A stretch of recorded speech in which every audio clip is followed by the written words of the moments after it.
class 12.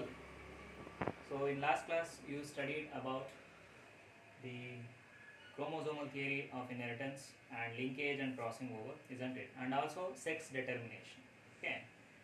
So in this class we are going to study about sex determination in honeybees, isn't it? So in previous video I explained about various types of sex determination like XX and XY method of sex determination, XX and X0 method of sex determination. Similarly, ZZ and ZW and ZZ and Z0 method of sex determination. So that is male heterogamety as well as female heterogamety. So these topics we have studied in the last video, isn't it? So in this, as I said earlier, so I will explain sex determination in the next video. Similarly, I am going to explain here about sex determination in honeybees. So why it is to be studied separately? Why not included in male heterogamety or female heterogamety? See, unlike the male heterogamety and female heterogamety, that is chromosomal method of sex determination. See here there are slight differences in determination of sex in honeybees. So here the sex is not determined based on the chromosomes. Here it is mainly determined based on whether the egg is fertilized or not. Suppose if the egg is fertilized, then the fertilized egg develops into female. Suppose if it is not fertilized or unfertilized eggs, they will develops into males. So you know about parthenogenesis. So the unfertilized eggs they develops into male parthenogenetically, whereas fertilized egg they develops into females. You know that the honeybees they always lives in a colony and they have the group like workers, then drones, then queen, isn't it? So in that the females were usually the workers and they develops by means of fertilized egg, and whereas the males they were called as drones, they developed by the unfertilized egg.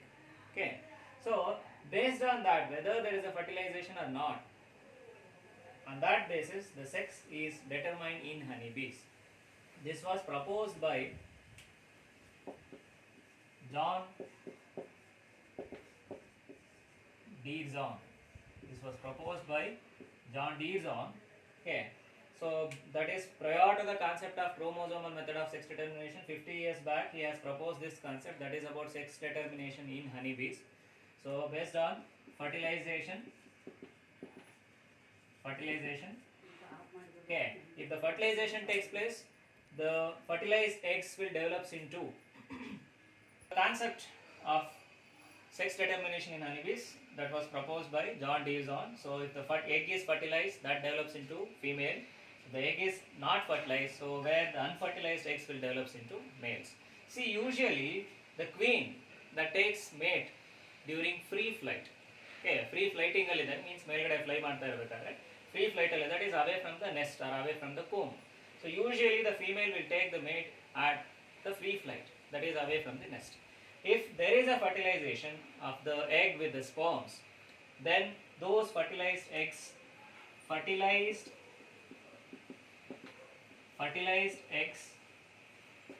which develops into female ones. The fertilized egg will develops into female ones, and usually the females here they were diploid in nature. Okay, so whereas unfertilized egg, suppose if the egg develops parthenogenetically into an offspring or into an organism, the unfertilized egg that develops into male. Unfertilized egg will develops into male, whereas fertilized egg that develops into female. And here males were usually haploid in nature. Males are usually haploid in nature, whereas females were usually diploid in nature, because the female bees were developed from the fertilized egg, means the fusion of gametes, after the fusion of gametes, whereas the male ones they develop directly from the unfertilized eggs, means the directly the egg or the ova that directly develops into the young one without fertilization or by means of parthenogenesis. And also one thing that noted that this kind of sex determination is not only seen in honeybee, there are some other insects where also this kind of sex determination is observed. Then where it is not based on the chromosome, it is based on the fertilization or not. So hence this method as okay, so as in this method the males were haploid here and females were diploid here, isn't it? So males were haploid mainly because the haploid egg that directly develops into young one without fertilization, hence they remain haploid. The females were diploid here because of fertilization, as the egg fuses with the sperm, the diploid egg or the fertilized egg that develops into female. So as males were haploid and females were diploid here, so here this method of sex determination is also known as haplodiploid method of sex determination. So this has asked twice in the examination, write a note on method of sex determination in honeybees or explain haplodiploid method of sex determination. Haplodiploid method of sex determination, that is nothing but the determination of sex in honeybees. So as males were haploid and females were diploid, this kind is also called as, also known as haplodiploid method of sex determination. Okay. So similar to other organisms, so here also the chromosomes like autosomes and allosomes were seen here. Okay. Like the female with a, I already said that, with the 32 chromosomes. Okay. Females here with 32 chromosomes, whereas males they are haploid with the 16 chromosomes. Okay. So here if the female produces the egg, because of reduction it consists of only 16 chromosomes, isn't it? It consists of 16 chromosomes. Okay. So once the males produces the gametes, here there is no chances of meiosis because the males were already haploid, hence only mitosis takes place during the formation of gametes in males. So then the number of chromosomes here also there will be 16 chromosomes were observed here because there is a mitosis, no chances of meiosis because males are haploid here and females are diploid here. So female produces egg by means of meiosis. If there is a fertilization takes place between male and female gametes, so then it develops into 32 chromosomes. Here it develops into female. It develops into female. Suppose if there is no fertilization, if the egg directly develops into young one, then those young ones will be male. And males were haploid here with the 16 chromosomes. Okay, males haploid here with the 16 chromosomes. If fertilization takes place, then female bees will be developed with the 32 chromosomes. Females are diploid and males are haploid. Hence, this method is also known as haplodiploid method of sex determination. It is not similar to the chromosomal method of sex determination in that where we have studied about the chromosomes will decide the sex of the young one or the offspring, isn't it? So the X and Y chromosome, especially the male will decide the sex of the offspring in male heterogametry and female will decide the sex of the offspring in female heterogametry. But here the sex is decided by the fertilization of the egg or not. Okay, fertilized egg will develops into females and they were diploid. Unfertilized eggs will develops into males and they were haploid. Hence it is known as haplodiploid method of sex determination. Okay. And the next thing is a very important concept about the mutation and genetic disorders. Okay. Mutation and genetic disorders. Mutation. You heard about the term mutation, isn't it? So mutation is nothing but a spontaneous change that takes place in the genetic material of an organism. The spontaneous changes, spontaneous heritable changes, the spontaneous heritable changes that takes place in the genetic material of an organism is what we call as mutation. Spontaneous heritable changes that takes place in the genetic material of an organism is what we call as mutation. And the term was first used by Hugo de Vries. Hugo de Vries, he first used the term mutation. So while he is working on Enothera lamarckiana, a plant called as Enothera lamarckiana. We observed the plant called as Enothera lamarckiana. Okay, see here, mutation that is mainly due to several changes. It may be due to certain changes that occurs in the chemical composition of the DNA, or due to some activities of chemicals on the DNA, or due to some environmental changes, or due to some genetical changes. The mutations will take place. Or even for example like radiations. If the radiations applied on the cells, if it is directly applied on the DNA or if it affects the DNA, radiations usually affects the DNA like UV rays. Okay, so they causes a mutation. So where there is a change in the genetic material, the nature of genetic material that changes, that deviates from the normal nature to some abnormal natures were observed. Okay, so it may take place even during the cell division also. Because of some factors during the cell division also, the chances of mutations were seen. or sometimes mutation that takes place even in a single gene or in a single nucleotide. ಒಂದೇ ಒಂದು nucleotide ಅಲ್ಲೂ changes ಆಗ್ಬೋದು, mutation ಆಗ್ಬೋದು, ಒಂದು gene ಅಲ್ಲಿ mutation ಆಗ್ಬೋದು. Sometimes an entire chromosome may be mutated, either increase or decrease in the number of chromosome is observed. Okay, that is in case of mutation. So the mutation, it may take place in somatic cells, means that is in body cells. Such mutations, they are inheritable. Usually they cannot herited from to next generation. Suppose if the mutations takes place in your body cells, they were not heritable to the next generation, means that is to progeny. Suppose if the mutation that takes place in the germinal cell, you know what are germinal cells? They are nothing but the cells produces the gametes. They are found in the gonads. The mutations, if they occurs in the germinal cell, because germinal cell, if they mutated, they produce the gametes, and if those gametes are fused together, they produce offspring, and even the offspring also carry the same mutated genes, okay, or mutated chromosomes. The mutation that occurs in the germinal cell, you know what is mutation? I said that the spontaneous heritable changes that occurs in the genetic material of an organism is what is called as mutation. So if it is occurs in the somatic cells, so such mutations are not heritable, okay, usually. If it occurs in the germinal cell, means the cells which produces a gametes, that is in the gonad, so then such mutations are heritable from one generation to another generation. So they are what we call as germinal mutation. If the mutations, if they takes place in the somatic cell, and they were regarded as somatic mutation. Okay. So similarly, if the mutation, if it occurs in a single gene, or if only one gene is mutated, that is what we call as point mutation. So one mark question is asked on this about point mutation. If the mutation, if it occurs in a single gene, the single gene is mutated, ಒಂದೇ ಒಂದು gene mutation ಆದರೆ, mutate ಆದರೆ, that is what is called as the point mutation. See here, the chemical nature of the gene, here it changed. The chemical nature of the gene, it changed here. Okay, so where the single gene is mutated, so or a single nucleotide is replaced here. For example, in case of sickle cell anemia, so where usually an amino acid called as glutamic acid, the gene or the genetic code that codes for glutamic acid, because of slight change in the one nucleotide, it is coding for valine. Have you understood? In case of sickle cell anemia, the normal RBCs, you know that they are biconcave in shape. The shape of the RBC, they are usually biconcave. In case of sickle cell anemia, it is a genetic disorder.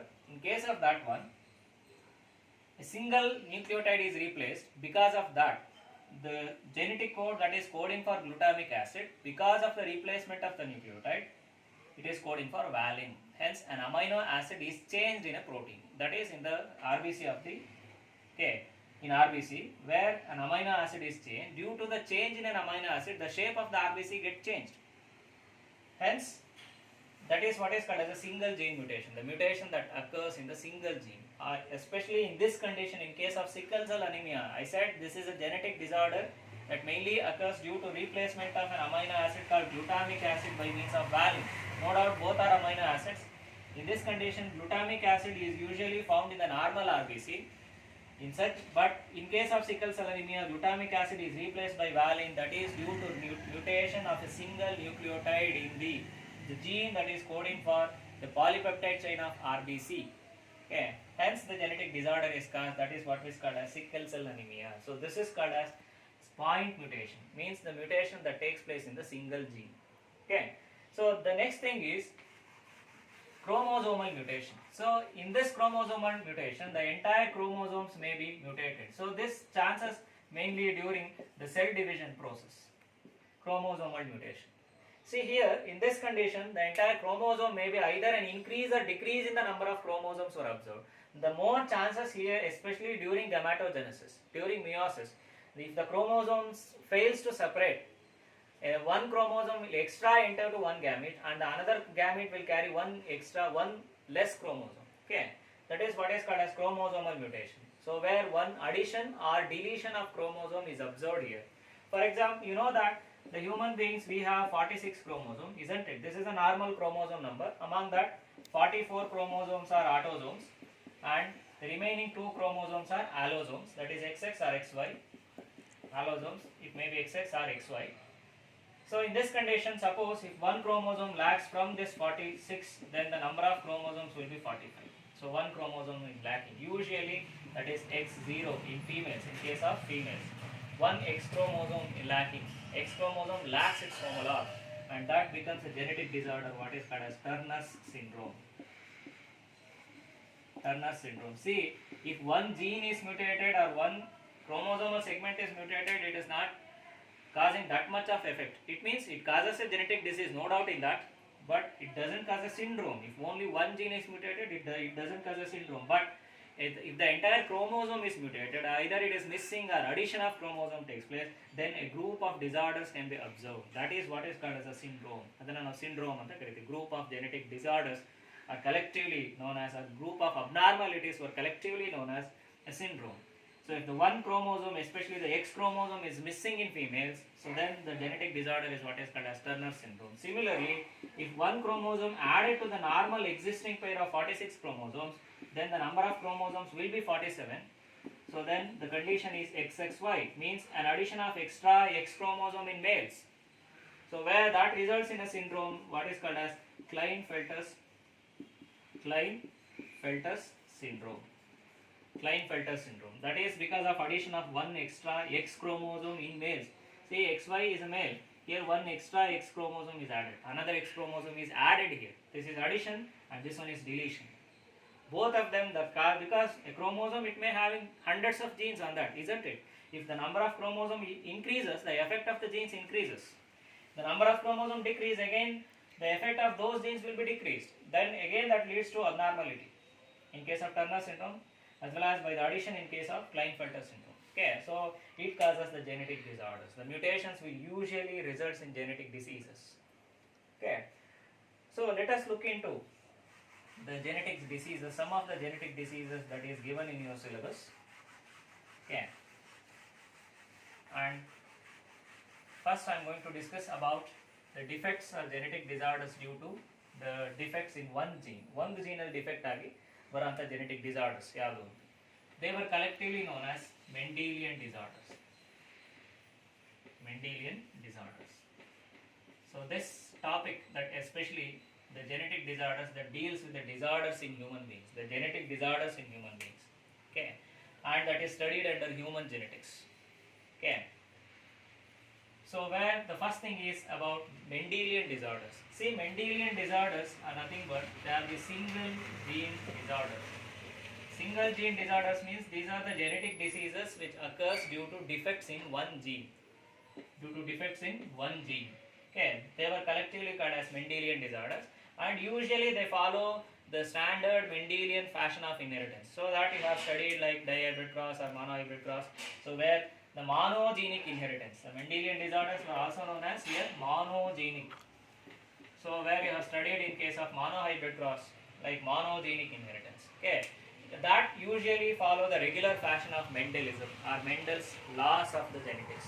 Hence they were collectively called as Mendelian disorders. The pattern of inheritance which is similar to the laws which were explained by Mendel, and where there is a defect in a single gene, and they were what we called as Mendelian disorders. They were mainly due to the defects in single gene, and hence it is also known as monogenic disorders or monogenic diseases, as they follow the Mendelian fashions or law of inheritance. Hence they were called as Mendelian disorders. Okay, in that it may be the autosomal disorder or it may be the allosomal disorder or sex-linked disorders. For example, like sex-linked inheritance. Sex-linked inheritance. Sex-linked inheritance. See here, sex-linked inheritance is nothing but, you know that allosomes which were found in human beings, that is XX and XY. So these chromosomes, they carry the genes, isn't it? The X chromosome as well as the X and Y chromosome, they carry the gene. There are some genes which are found on the chromosome, especially in the allosomes.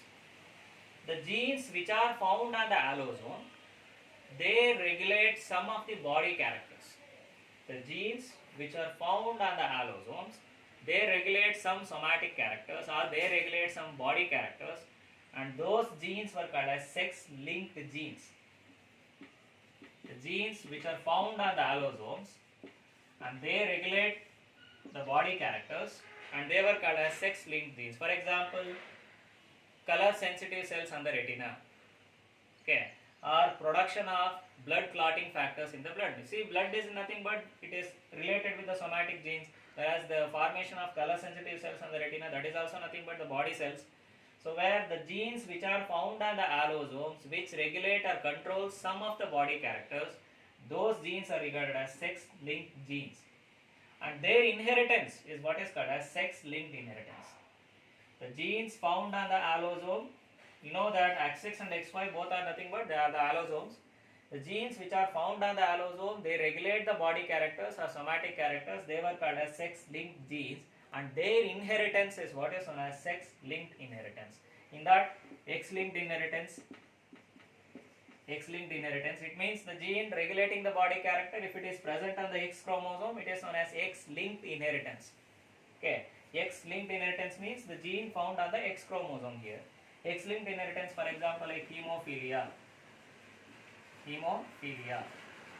then color blindness.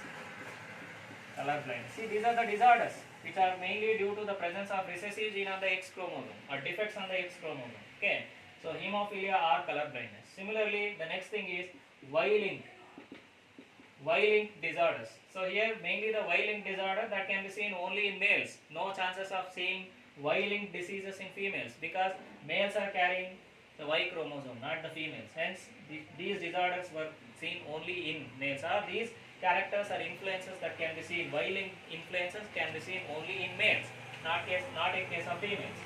So, for example, like hypertrichosis. See this hypertrichosis.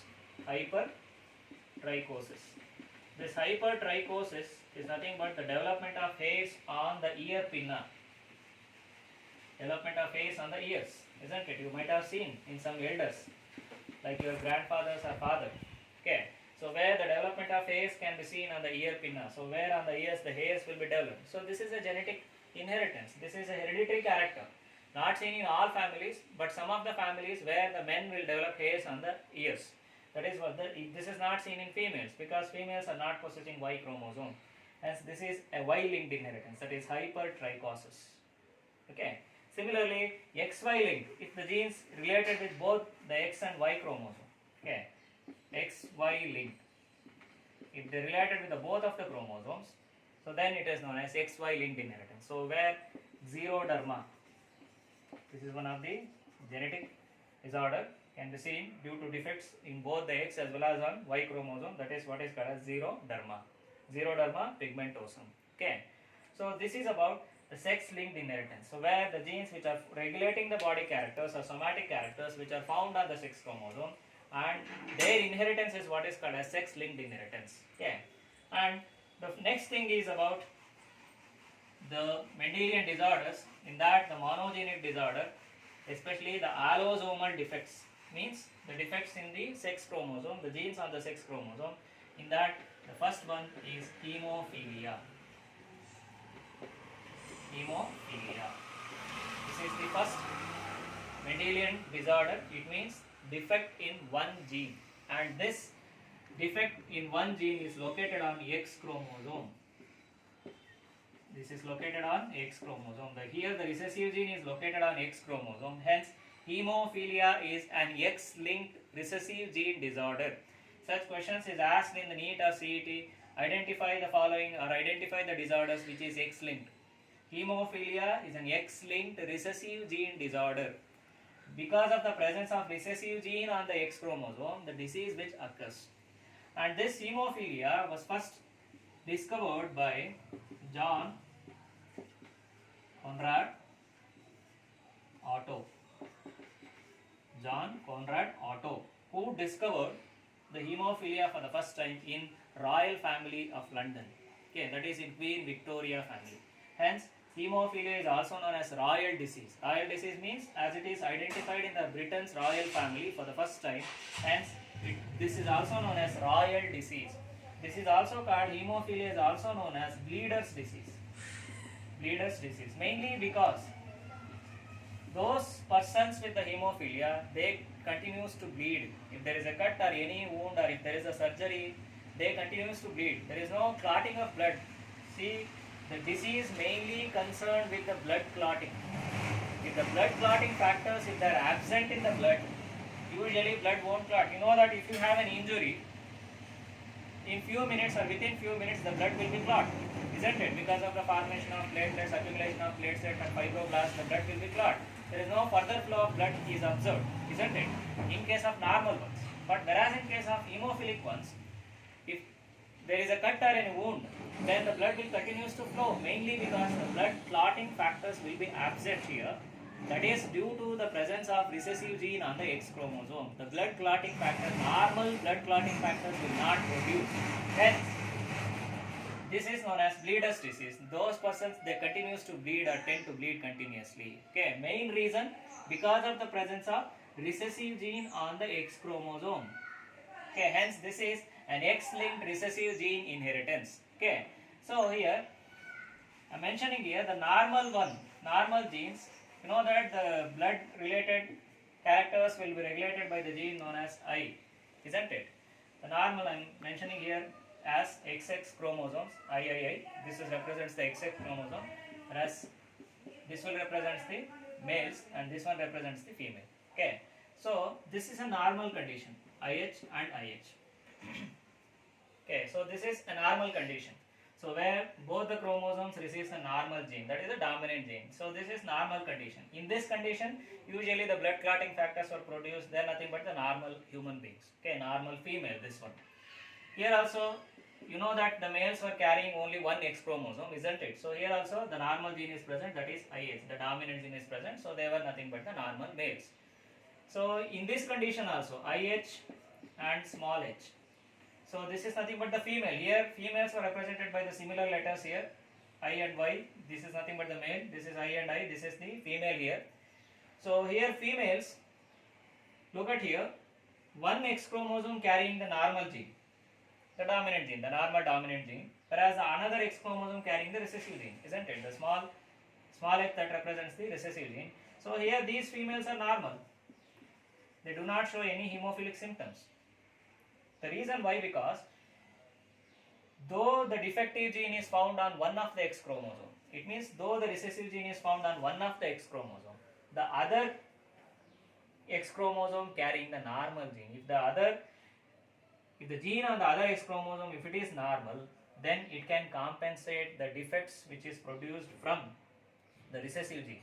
Okay, like how dominant and recessive will express, only dominant will express, isn't it? So likewise, if one of the X chromosome carrying the normal gene and the another X chromosome with the defective gene, then there is no effect for such females. So they are normal, but they are the carriers. They are the carriers. Remember, they are the carriers. Carriers means they carry the defective gene for their next generation, isn't it? They carry the defective gene, but they do not exhibit any disease symptom, because if there is a defect on one chromosome, the other X chromosome that can compensate its defects, that can overcome the defects of the recessive gene found on the X chromosome. So hence females will be usually normal. Females will be affected only when if they carry the recessive gene from both of the parents, both from the mother as well as from the father. Then only the females will be affected. If they carry the defective genes from both the father as well as from the mother, then only they are affected. But in this condition they are normal. In this one also is normal. So males here they are normal. Males are hemophilic here because of the presence of recessive gene on the X chromosome. So then definitely males will be affected. The reason main because males are having only one X chromosome, isn't it? If the defective gene is found on that X chromosome, definitely the genetic disorder can be seen, because there is no other X chromosome to compensate. But females are lucky here. The reason because as they have two X chromosomes, if there is a defect on one of the X chromosome, the other can compensate. But whereas in case of male, as the males are having only one X chromosome, if there is a defect on that X chromosome, then definitely males will be affected. So this is a hemophilic. This is a hemophilic male, isn't it? Hemophilic male. Okay. So I said that hemophilia, this is a blood related disorder. Okay. It is an X chromosome, X-linked recessive gene disorder. Because of the presence of recessive gene, the blood clotting factors will be absent.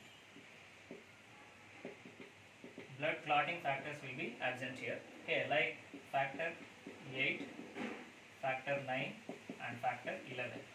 Okay, the blood clotting factors named as factor 8, factor 9 and factor 11. Okay, So this type A hemophilia, if the blood clotting factor 8 is absent in the blood because of the presence of recessive gene, this is known as type A hemophilia. This can be seen around 80% of the hemophilic persons. ಸುಮಾರು 80% ಜನದಲ್ಲಿ you can see type A hemophilia, that is due to the absence of blood clotting factor 8. Similarly, if the blood clotting factor 9 is absent in the blood, okay, that can be seen about 20% of the hemophilic persons, and this can be seen, this is what is called as type B. Type B hemophilia mainly due to the blood clotting factor 9, isn't it? So where that is about 20% of hemophilics, they show this kind of hemophilia, that is the absence of factor 9. Whereas the absence of factor 11, this can be seen even in less than 1%.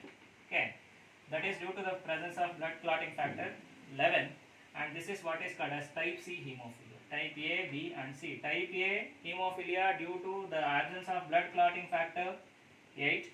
Type B hemophilia due to the absence of blood clotting factor 9, and type C hemophilia, it is due to the absence of blood clotting factor 11. Okay, so these are the types in hemophilia. So then I said the major causes for hemophilia, the presence of recessive gene on the X chromosome, especially in males, as they have only one X chromosome. If there is a defect on that X chromosome, definitely that results in a disease, okay, genetic disease. Okay, so females, they will be hemophilic only when if they carry the defective gene on both the X chromosome. Okay, so this is a defective female and this is a defective male for hemophilia. Okay, because of presence of recessive gene on the X chromosome. So what are the symptoms here? So usually the symptoms will observe bleeding in joints, then pain in joints. Okay, internal hemorrhage is observed. Internal hemorrhage, it means the hemorrhage is observed in the digestive tract, okay, or even in the lungs or kidney, whatever it may be within the body. It means bleeding within the internal parts of the body, that is what is called as internal hemorrhage, or bleeding in the joints. Tooth extractions, means the bleeding in the jaw, that can be seen, that is common. Then continues to bleed if there is a cut or a wound. Continues to bleed if there is a cut or wound, because the blood clotting factors, as they are absent, the blood will not clot, they continues to bleed. So if there is a surgery for them, so definitely it will lead to death. Okay, so now there are medications were there to avoid blood loss. So in those days, if there is a surgery, so then that will lead to death. Okay, because blood cannot be clot, continues to flow, so then it will lead to death. So these are the symptoms of hemophilia. Okay, then at last we look at the pattern of inheritance. Pattern of inheritance of hemophilia. See, this hemophilia, this follows criss-cross method of inheritance. See, criss-cross method of inheritance is nothing but here the disorder is transferred from father to grandson.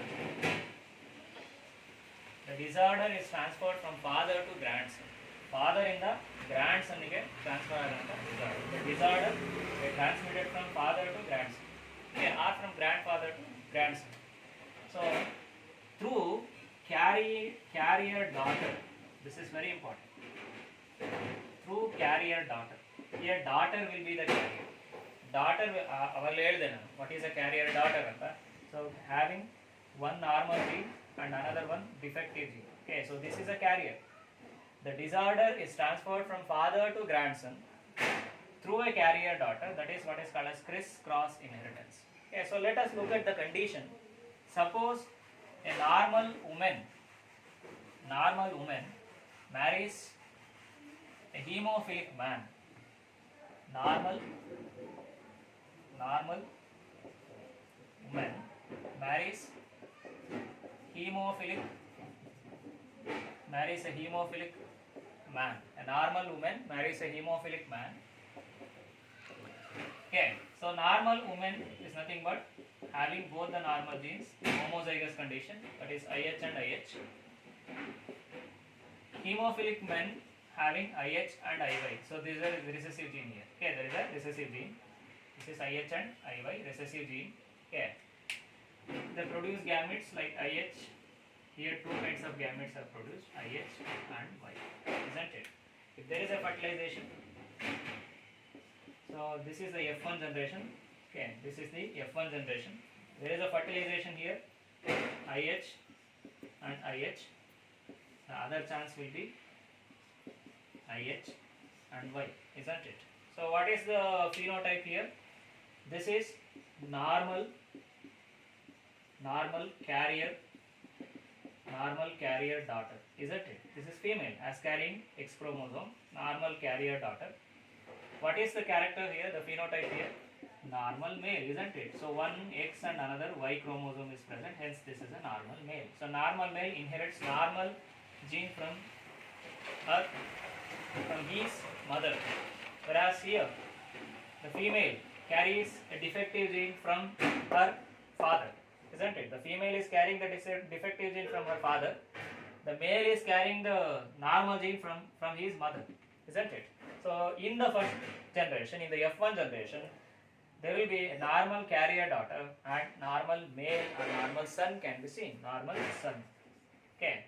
Suppose if this normal carrier woman, a normal carrier daughter, suppose if she marries a normal man, what is the condition here? The second condition, if you think about the F2 generation, in the F2 generation, normal carrier woman, he marries a normal man. Normal carrier daughter marries a normal man. What is the normal carrier genotype here? That is IH and IH, isn't it? This is a genotype for normal carrier woman. And look at the genotype for normal man. This is IH and Y, isn't it? This is normal one. So if the gametes are produced here, two kinds of gametes are produced here because 50% of the eggs will carry the normal gene and the remaining 50% will carry the defective gene, isn't it? Due to segregation of the genes, IH and IH, two kinds of gametes can be seen here. Whereas here, the sperm, as usual, there are two kinds of gametes for producing males. The normal, one of the gamete carrying the normal gene and the another one is Y chromosome. If there is a fertilization here, look here, if there is a fertilization, this will be IH and IH, isn't it? This is IH and IH. This will be IH and Y. And the next condition is IH and IH. Okay, if there is a 4 children, possibilities I am telling, then there is a fertilization between these two, IH and Y, isn't it? You identify the hemophilic among this one. From the first one, this is normal, isn't it? This is a normal female as carrying both the normal genes and carrying both X chromosome. So this is also normal male. Suppose if there is a 4 children for this couple, normal carrier woman and for normal men, there is a 4 children for them, or the chances may be, the 4 possibilities were there for their children. Genotype, this is a normal male, okay, with IH and Y because normal gene is having carried here, and this is normal carrier daughter, isn't it? Normal carrier daughter because one gene is defecting on the X chromosome and the another one is normal here. You look here, and this one will be the hemophilic. This one will be the hemophilic person, isn't it? This is a hemophilic person or hemophilic son. I said this follows a criss-cross inheritance. If you look into this cross, the disease is found in his. Suppose if he is considered as a grandson, the disease is found in his grandfather, isn't it? In the first cross, where in the first cross the male will be affected, hemophilic male.